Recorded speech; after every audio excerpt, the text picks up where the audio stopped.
পুরুষ হচ্ছে বন্য ঘোড়ার মতন, যত রাগাবেন সে তত আরও জেদি হয়ে উঠবে, তত আরও ওই উঁচু আকাশে দৌড়ে ঘুরে বেড়াতে যাবে। খোলা মাঠে সে উপুর হয়ে আছাড় খেতে থাকবে। পুরুষকে কখনো চেতাবেন না। শোনেন, সংসার আপনার অধিকার আর সন্তান আপনার কর্মফল। সন্তান দিয়ে কখনো সংসার টিকানো যায় না, এটা আপনার মাথায় রাখবেন।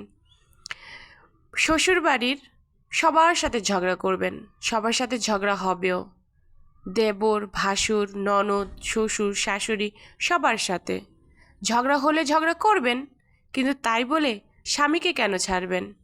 একটি পুরুষের পরিপূর্ণ বয়স হওয়া পর্যন্ত সে কিছুই বুঝে না যে কোনটা তার সংসার, একটা মেয়েকে কিভাবে বুঝতে হয়, একটা মেয়েকে কিভাবে ভালোবাসতে হয়, তার না জানা কথাগুলো কিভাবে জানতে হয়।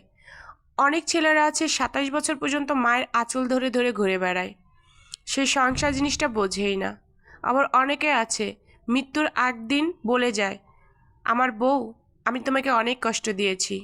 সেই বউটা মনে করে যাক, অন্তত মরার আগের দিন তো বুঝলো, যাক বুড়া বয়সে অন্তত বুঝতে পারছে, যাক এটাতেই অনেক সান্ত্বনা। আসলে সংসার টিকায় রাখা আর সংসার ভেঙে ফেলা দুটার জন্যই মেয়েরাই দায়ী থাকে। আপনি একটা ছেলে বুঝবে না সংসার কি, তাকে বুঝাতে হবে। তার সাথে আপনি রাগারাগি চিৎকার মারামারি করলে কখনো সেই সংসার টিকবে না। ছেলেদের সাথে কখনো প্রতিযোগিতা করবেন না, কারণ ওদেরকে একবার চেতাই দিলে আপনার সংসার কখনো ভালো থাকবে না। ওই সংসারে দ্বিতীয় নারীর আগমন ঘটবে। ছেলেদের কাছে মান সম্মান অনেক দামি, সেই মান সম্মান নিয়ে কখনো খেলা করবেন না, সেই মান সম্মানে কখনো আঘাত হানবেন না, কারণ ওই মান সম্মানে আঘাত হানলে আপনার সেই ছেলেটা মানে আপনার হাজব্যান্ড এমন ভয়ানক রূপ দেখাবে, তখন আপনার বেঁচে থাকা আর মরে যাওয়া সমান সমান হবে। আর দ্বিতীয় নারীকে কখনো আপনি অবহেলা করবেন না, কারণ আপনার কারণেই, আপনার ভুলের কারণেই, আপনার রাগ জিদ কারণেই সেই দ্বিতীয় নারীর অবসান ঘটেছে আপনারই সংসারে। নিজের সংসারের অধিকার নিজে ফলাতে পারেন নাই, নিজের সংসারের অধিকার নিজে ধরে রাখতে পারেন নাই। আগেই বলেছি, সন্তান দিয়ে কখনো সংসার সামলানো যায় না যদি ভালোবাসা, আবেগ, টান, অনুভূতি না হয়। হয়েন না ডিভোর্সি, দরকার নাই ডিভোর্স হওয়ার। যদি একবার ডিভোর্সি হয়ে যান, দেখবেন আপন মানুষগুলোও কীরূপ চেহারাটা আপনাকে দেখাবে। এই রূপ কয়েক ধরনের হয়, সেই রূপগুলো আপনার আত্মীয় স্বজন পরিজন দেখাবে। থাক না ভাই, দরকার কি? যে বুঝলো না বুঝুক না, আর যে না বুঝলো সে বুঝুক, সমস্যা কি? বুঝলেই কি না বুঝলেই কি, আপনি আপনার অধিকার নিয়ে থাকেন না।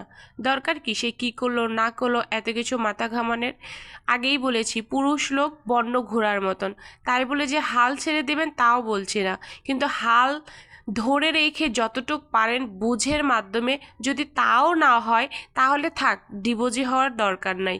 ওই পুরুষকে আর রাগানোর দরকার নাই, ওই পুরুষকে আর বকাঝকা করে কখনো কোনো কিছু শেখানোর দরকার নাই, কারণ পুরুষ এক অতুলনীয়, আল্লাহ তাআলা তাদের ভিতরে দিয়ে দিয়েছে যা, তার সাথে আমরা কখনোই পারবো না।